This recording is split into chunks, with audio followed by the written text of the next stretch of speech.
আসসালামু আলাইকুম সবাইকে। আশা করি আপনারা সবাই অনেক বেশি ভালো আছেন। আজকের ভিডিওতে আমি আমার অনেক সুন্দর একটা দিন আপনাদের সাথে শেয়ার করব। আমার সকালের ঘুমটা ভাঙে আমার বোনের কলে, বিকজ ও লাইফের ফার্স্ট শুট করতে যাচ্ছে আর আমাকে বলেছে এই শুটে ওকে গাইড করাই লাগবে। সো ঘুম থেকে উঠেই বেয়ার ফেসে চলে গেলাম, ইভেন ময়শ্চারাইজার ক্রিমও আমি ইউজ করিনি। তো মাহিন নিজের প্রথম শুটে আমাকে নিজের অ্যাসিস্ট্যান্ট হিসেবে নিয়ে গিয়েছে ওর ব্যাগগুলো ক্যারি করার জন্য। শুট করতে বেশি টাইম লাগেনি, আমরা খুবই তাড়াতাড়ি বাসার দিকে চলে যাই। আর বাসার গ্যারেজে যেতেই দেখি যে আমরা গতকাল রাতে কিছু কম্বল অর্ডার করেছিলাম, সেগুলো নিয়ে এসেছে। আমাদের মধ্যে অনেকেরই কিন্তু শীতকাল সব থেকে প্রিয় সিজন, বাট অনেকের জন্য কিন্তু শীতকাল আনন্দের হয় না। তাই এত তীব্র শীতে যে সকল মানুষ অনেক কষ্ট পাচ্ছেন তাদের জন্য আমাদের ফ্যামিলির পক্ষ থেকে এটা ছোট একটা উদ্যোগ। তো তারপর আমরা বাসায় উঠে যাই, গিয়েই দেখি বাসায় জেভিকো কোম্পানির নতুন টিভি এসেছে। সেটা হচ্ছে 65 ইঞ্চির। নতুন টিভির কথা আমাদের কারোরই জানা ছিল না, ফাহিম ভাইয়া হঠাৎ করেই পাঠিয়ে দিল। এতদিন এর থেকে ছোট টিভি ইউজ করে এর চেয়ে বড় টিভি আসাতে হঠাৎ করে সিনেমা হল মনে হচ্ছিল। আসল কথা হচ্ছে বাসার মধ্যে নতুন জিনিস আসলে কার না ভালো লাগে। নতুন টিভি লাগানোর সাথে সাথেই আমরা টিভি দেখতে বসে যাই। এন্ড জেভিকো কোম্পানির টিভিটার স্ক্রিন খুবই ব্রাইট এন্ড ক্লিয়ার। এখন থেকে ফুল ফ্যামিলি মিলে রাত জেগে নেটফ্লিক্সে মুভিও দেখা যাবে। So thanks to my brother and thanks to জেভিকো।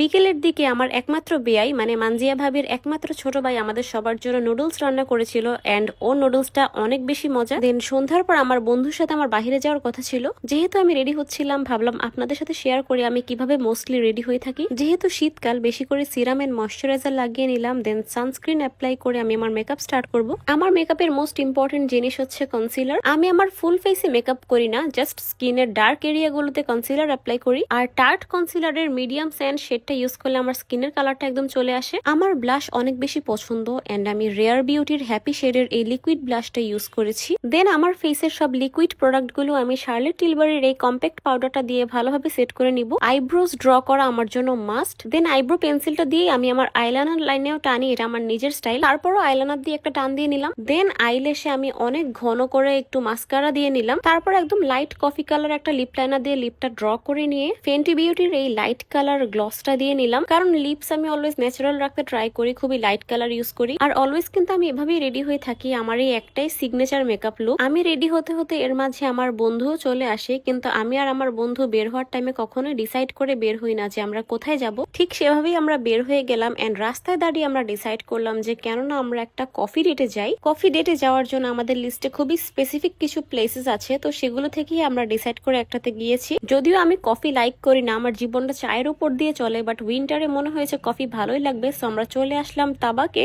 এসেই আমি আর আমার বন্ধু মিলে আমাদের পছন্দ মতো একটা সিট বেছে নিলাম। দেন আমরা চলে গেলাম আমাদের অর্ডার দিতে। এই কেকটা কিন্তু খুবই ফেমাস, সবার অনেক পছন্দের, বাট এত মিষ্টি খেতে ইচ্ছে করছিল না দেখে আমি আমার ফেভারিট চিজ কেকটা অর্ডার দিয়েছি। আর আমার বন্ধু অন্য একটা চিজ কেকই অর্ডার দিয়েছে। কেক আমার কখনোই বেশি পছন্দ না, বাট চিজ কেক আমার অনেক ফেভারিট। অর্ডার দিয়ে আমি আমার বন্ধুকে বলছিলাম যে আমাকে দেখা যাবে না এমন একটা পিকচার তুলে লিখে পোস্ট দিতে যে মাই ফার্স্ট ডেট লিখে জাস্ট 24 ঘন্টায় প্র্যাঙ্ক পোস্টটা রাখতে বলেছিলাম, কিন্তু বন্ধু আমার কথাটা রাখলোই না। তো এর মধ্যে আমাদের খাবার চলে এসেছে, my most favourite cheese cake. আমি প্রায় এই কেকটা বাসায় অর্ডার করে খাই। আমার জীবনে এত রং তামাশা ভালোবাসা ভন্ডামি পছন্দ না বলে আমি আমার কফির উপরের ডিজাইনটা নষ্ট করে দিচ্ছিলাম। আর তারপর আমার কফিতে মন মতো চিনি মিক্স করছিলাম। তারপর হঠাৎ করে আমার বন্ধুর দিকে তাকিয়ে বুঝতে পারলাম যে সে এটার জন্য মোটেও মেন্টালি প্রিপেয়ার ছিল না। হঠাৎ করে দুই বন্ধুর রন্ধ্রে রন্ধ্রে সব মিষ্টি ফিল হওয়াতে আমরা মুখটাকে ঝাল করতে একটু তাড়াতাড়ি বের হয়ে যাই। আমার আর আমার বন্ধুর টেস্ট বাট একদম সেম, বেশি মিষ্টি আমাদের সয় না। তো তারপর আমরা বাসায় চলে যাই এন্ড বাসায় গিয়ে দেখতে পেলাম যে কম্বলগুলো ভাগ করা হচ্ছে, কারণ কিছু কম্বল ঢাকা শহরে দেওয়া হবে